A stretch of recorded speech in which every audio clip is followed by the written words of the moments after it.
Hi, this is Ebru Shnapkova. I'm the founder and the leader at Prague Training Academy, and today I have a very special guest with me, Ladana Edwards. Ladana, I'm very happy to have you here today with me, and we will be talking about the edge thinking leadership.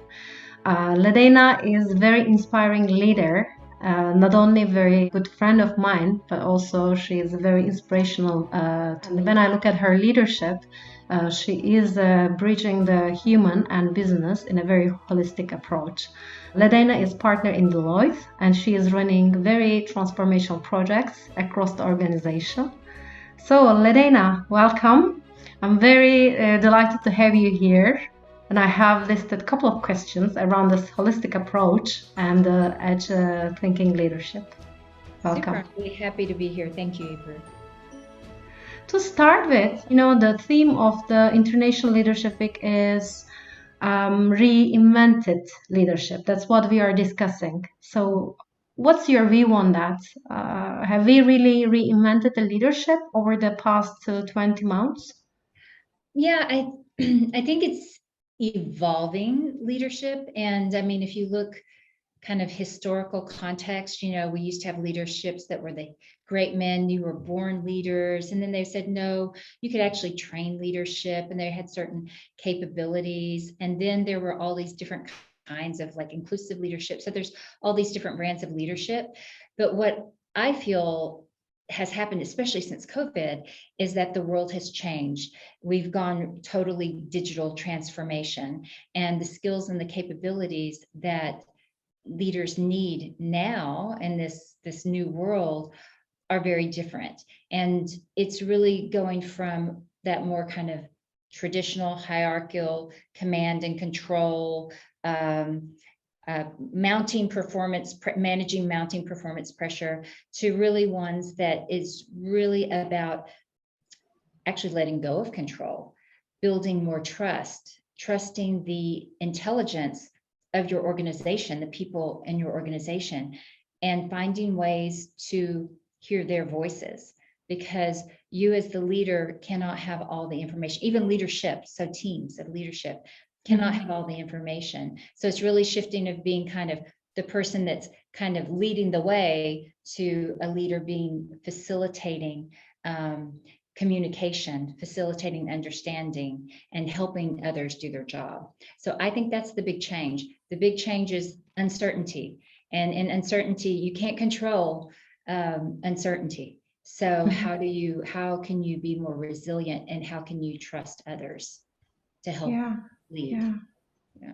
And what are the biggest challenges in this Well, I think transition? the biggest challenge is changing mindset, right? So, if you have been a successful leader, I'm older. And so I grew up in an organization that was kind of structured. You knew your path in your career, and you learn through the culture how you should lead and how you should conduct yourselves at meetings. And so it's really this culture play. But now we live in a world that is really like I said, really uncertain. And so it takes totally different leadership skills. So I think it's a bit scary to go from, I know what to do and I'm really good at it and I'm the expert, to I'm a learner and I have to trust and rely on other people, and I'm more a part of a team. So it's really going from kind of the individual and reason to more kind of collaboration and co-creation. And do you think awareness is there? Oh yeah. So everything is about awareness. I mean, it's what I believe is that humans have a natural tendency to do what's right and healthy with awareness. So for leaders, especially leaders in big organizations, and also sometimes the culture, that all the information doesn't go to the leader. So how can the leader really create a culture where they get the information and hear people's voices? So if the leader is unaware of it, the leader is not able to make the right decisions and is not able to steward the organization the way it should be stewarded. Yeah, I've been speaking to many leaders over the past couple of weeks, and the common challenge that they describe is communication, connection. Oh yeah. Oh Yeah, yeah. yeah. Yeah. So I just have to agree with that. And if you think about it, before we didn't maybe need as much communication and connection because things didn't change, so we could work more mechanically. This is the process, and this is my job, Mhm. and this is how I do my work. Yeah. But when things are changing so much, you have to be able to communicate and connect in an authentic way. And a lot of times, the lack of connection might be the roles that we play at work. Well, I'm supposed to be more submissive. I'm supposed to listen to you. I'm supposed to take command. So, how do we, kind of break out of those roles? And how do we, it starts with the leader, how do we listen better? How Mhm. do we make the first step at connection? How do we see the people that we work with as humans and Mhm. allow their full selves to come to work. And then on the other side, it's a two-way street. It's not all about the leaders as well, but how will the individuals in the organization trust the change of the leaders and the leadership? Yeah. And so when the leaders are really wanting more information, wanting them to say it's okay to fail, let's just try, let's be more agile, when in the past, if you failed, it Mhm. could have meant your Mhm. job. So how do the employees start to trust and accept the new way of being at work as well? Yeah. So that is a challenge, even if the leaders are really wanting to make a change, a connection change, having better communication. um, Mhm. how how will the people accept that? And that has a lot to do with trust and trust building. Absolutely. I guess this is a very long journey Yeah, I don't, it doesn't on happen. both sides. It is. And the leadership, because I want to make the distinction, because in the past we talked about leaders, the leader of a certain team or a CEO. But I Mhm. believe the movement is from leaders, having really strong leaders, to leadership, because the challenges in the organization needing to be so adaptable, and the challenges we face in society as well are Yeah. ones that cannot be done by individuals. They really have to have really cohesive, trusting leadership teams. So again, this leadership, has to start with this connection and change. Mhm. But then how do all of us as individuals, also be courageous? Yeah. Yeah. And You evolve know, in it. Yeah. Mhm. yeah, yeah.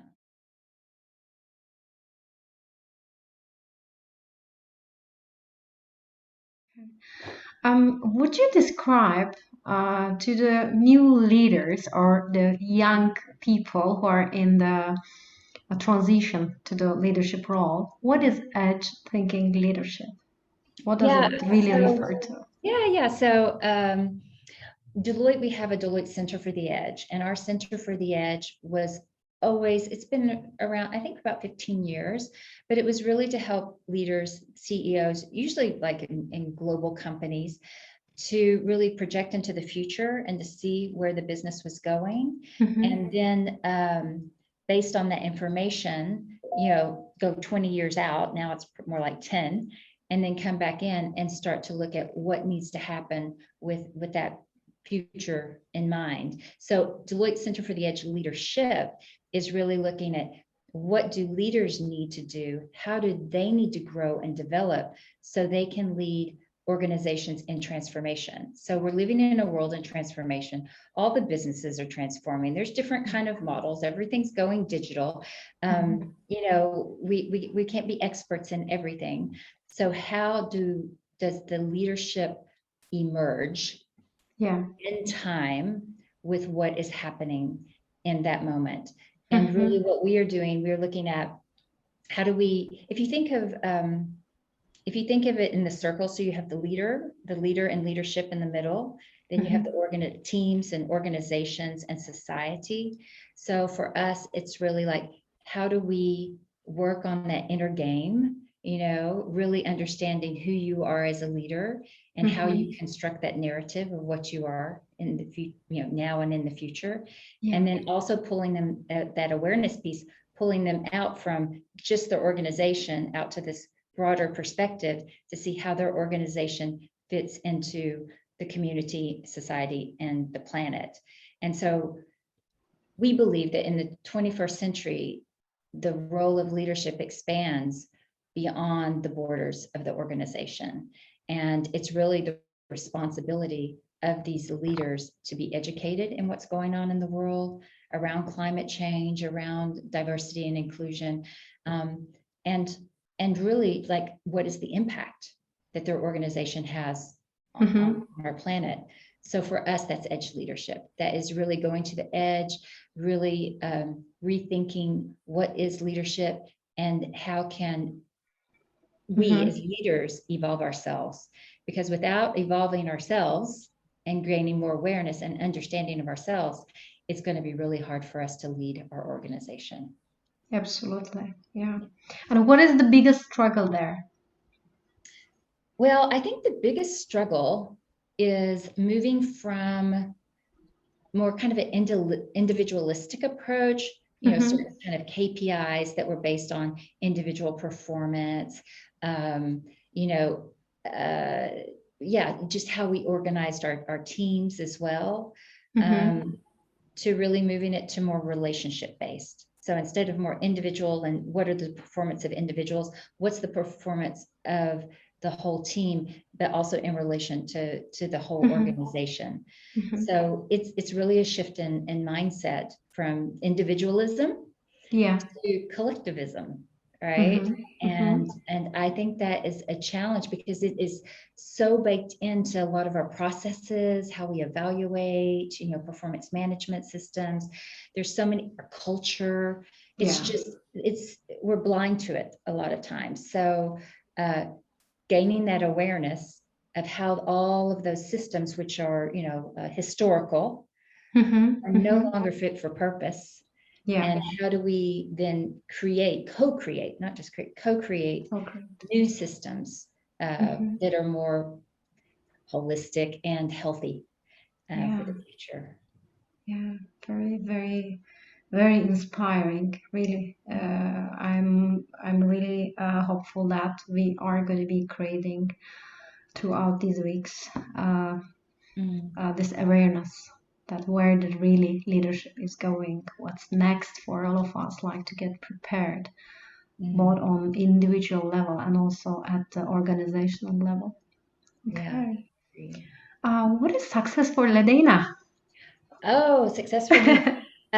Well, I'm loving my job. I mean, I was in tax and legal in Deloitte for many, many years. And past 8 years, I've been dabbling in people, organization, and culture.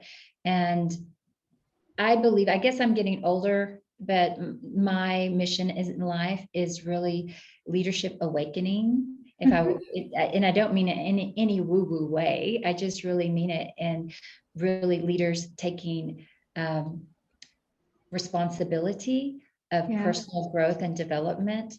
And if I can be part of that change and that awareness building, that is success for me. And it's not about like blaming, oh, we should do better, we should do this. It's really about like, this is where we are. We have so much opportunity. And actually, the world of work in the past sometimes was suffering, right? It wasn't always pleasant. I mean, I even used to call Deloitte sometimes the pressure cooker of Deloitte, which I'm grateful for. It really made me face my fears. But how can we, and it's all organizations, how can we go from more of that kind of pressure cooker, fear-based approach, needing to perform, to more excitement of the possibilities of what we can do together. So for me, I would like to be part of that movement. That would be success for me, to have leaders have more joy in their lives, and team members to see work as a platform for self-actualization. They can become their best self through their work. Now, that's what work should be, you know? Yeah, absolutely. Yeah. Wow, very nice, Ladana. Yeah, I don't agree with the one part that you are getting older. I'm very happy that you have very clear mission and vision, like stand it out, like this perfect. But I don't agree. Yeah. Yeah. What's the biggest leadership lesson of yours until Oh, today? What? so many, so Yeah, many. but like the biggest one, like. Well, I think, it's a never ending journey. Mhm.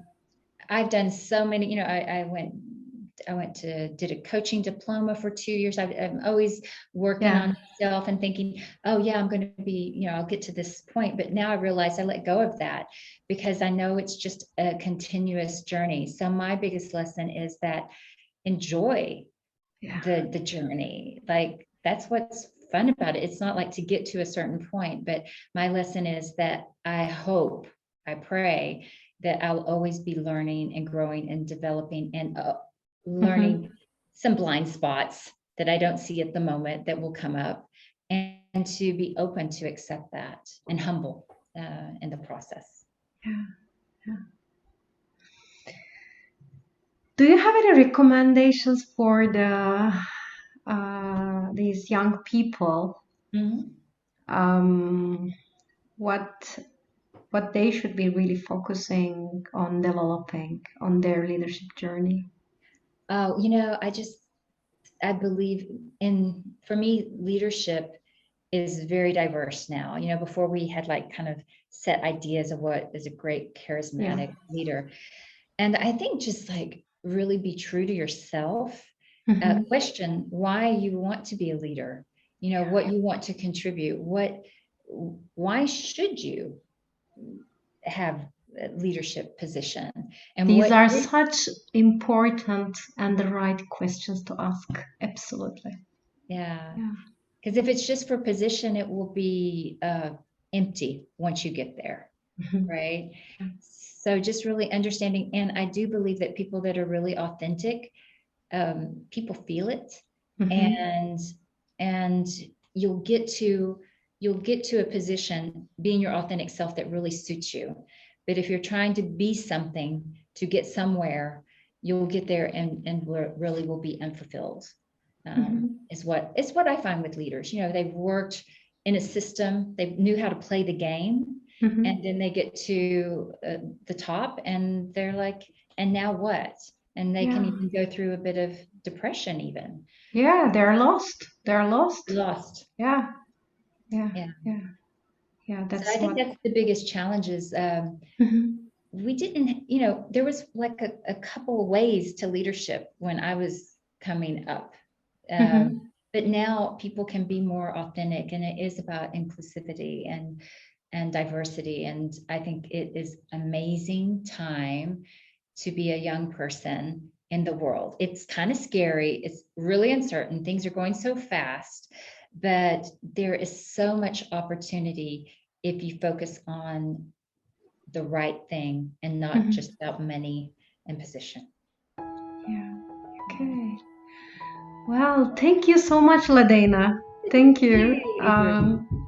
I very much enjoyed the your ideas and also very inspiring, very thought provoking, actually, the project, what you are doing that you shared with us. So, on behalf of the audience, let me thank you. It was very nice, and I'm very delighted to have you here really today. So, thank you for joining. Thank you. Thank you for inviting me. It's really great. And I'm so happy that you're doing this and sharing these ideas with the community. Thank you. All right. Thank you.